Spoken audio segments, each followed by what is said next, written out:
are 2 rounds in and the Broncos are flying, but are they back as a force? Hello and welcome to Fox Sports Lab NRL. I'm Eloise Sohier and with me are NRL greats Josh Morris and Chris Lawrence, as well as stats guru Tim Williams. First, let's take a look at the Broncos. Tim, you were super impressed with the Broncos. Are they a genuine threat in 2023? They absolutely are, yeah. And I think off the back of what we saw from Reece Walsh in his first game back at Red Hill, wasn't it an absolute cracker? And I think the stat sheet sort of said it all. He had a try assist, 2 try contributions, 4 line break assists. They are unbelievable numbers for his first game back in a new side. So he was the difference in that game and can be in their charge to being a top 4 side. Josh, they've beaten Penrith Panthers, who were the premiers last year. They've beaten North Queensland Cowboys, who finished in the top 4. Does that make them a genuine threat? And should the rest of the competition be on notice? Yeah, look, I think it's the manner in which they beat those sides as well. They went down to Penrith and their goal line defence was outstanding to get the win. And then they were in a dogfight with the Cowboys and then ran away with it late. So they've won 2 different ways. They always seem to start the season well. It's going to be the back end of the season which tells if they're a genuine threat or not. Absolutely, they have to be consistent. Obviously, Chris, under Kevy Walters, we've seen him in a number of seasons gone by, but what do you think's changed within that setup that's making them be up there at the end, at this point of the season up there? Yeah, look, I think as Josh said, they have started the year well in the last couple of years, so it's going to be how they, go through the season and finish the year.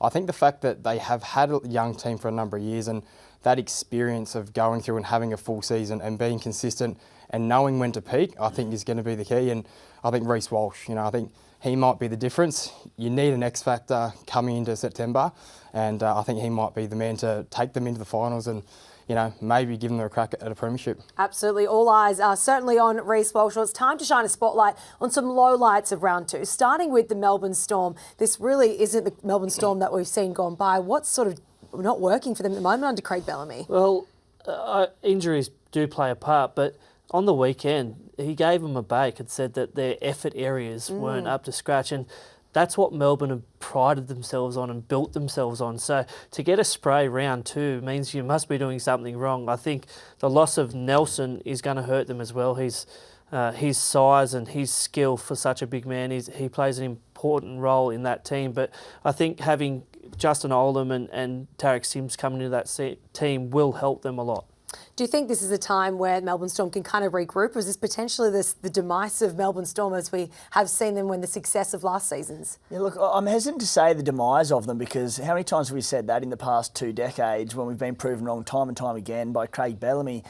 I just think in past years, when they have their injury crisis, Melbourne, they find a way out of it and they find solutions. This year, I'm just not convinced they do. I don't think they were great in round 1 in the dogfight against Parramatta, blown off the park by the Doggies, who were understrength themselves in round 2. Josh mentioned that Nelson Solomona is also out now. They do welcome back at this stage, if they're cleared, Tui Kamikamica, which is key, and Tarek Sims. I just think even with Harry Grant being such a focal point of their attack, is he going to get the quick play, the ball speeds to work off the back of? I have a lot of question marks. Obviously, they went down to the Melbourne Storm last week, and the Bulldogs have beat them. The Bulldogs will be up for the game this weekend when they face the West Tigers. Let's shine a light on the West Tigers at the moment, Chris. Are they going down the wooden spooners once again? Look, I think it was very disappointing, particularly the last 2 weeks. Being at Leichhardt Sunday afternoon, having a packed crowd, and I think the manner in which they lost. The amount of errors they made, I think 16 and 17 errors respectively, but it was a lot of unforced errors. They've been very vocal about moving the ball around, and early in the season you can almost cop if you're going to move the ball around and force some errors, but some really simple errors in these 2 games. And I think on the weekend against an understrength Newcastle side, particularly when they were a man down, I think at times they definitely panicked and weren't patient. So I think they have to really turn that around quick. I think that comes from confidence, and there's a lot of players in that team who haven't won for a long time, so it doesn't automatically change things. You obviously got some winners there in Api Coruscant, but it's going to take time for those guys to really stand up and stamp themselves and bring that confidence week in, week out. So they definitely have to turn it around, but I think it starts with holding the ball. I think John Bateman will be a big boost as well to that side. He comes in, he's a genuine winner, and he'll drive those standards as well. I think we'll see an improve with him in the side. What do you think the message would be from Tim Sheens to sort of rally around and get the job done out there at Belmore? It's a tough task.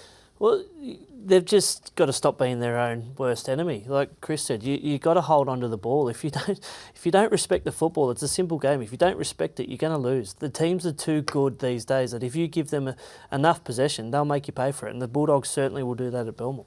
Tim, do you see some hope in the West Tigers? Can they turn their season around? And the likes of Isaiah Papali'i and Api Coruscant step up and really show how good they can be?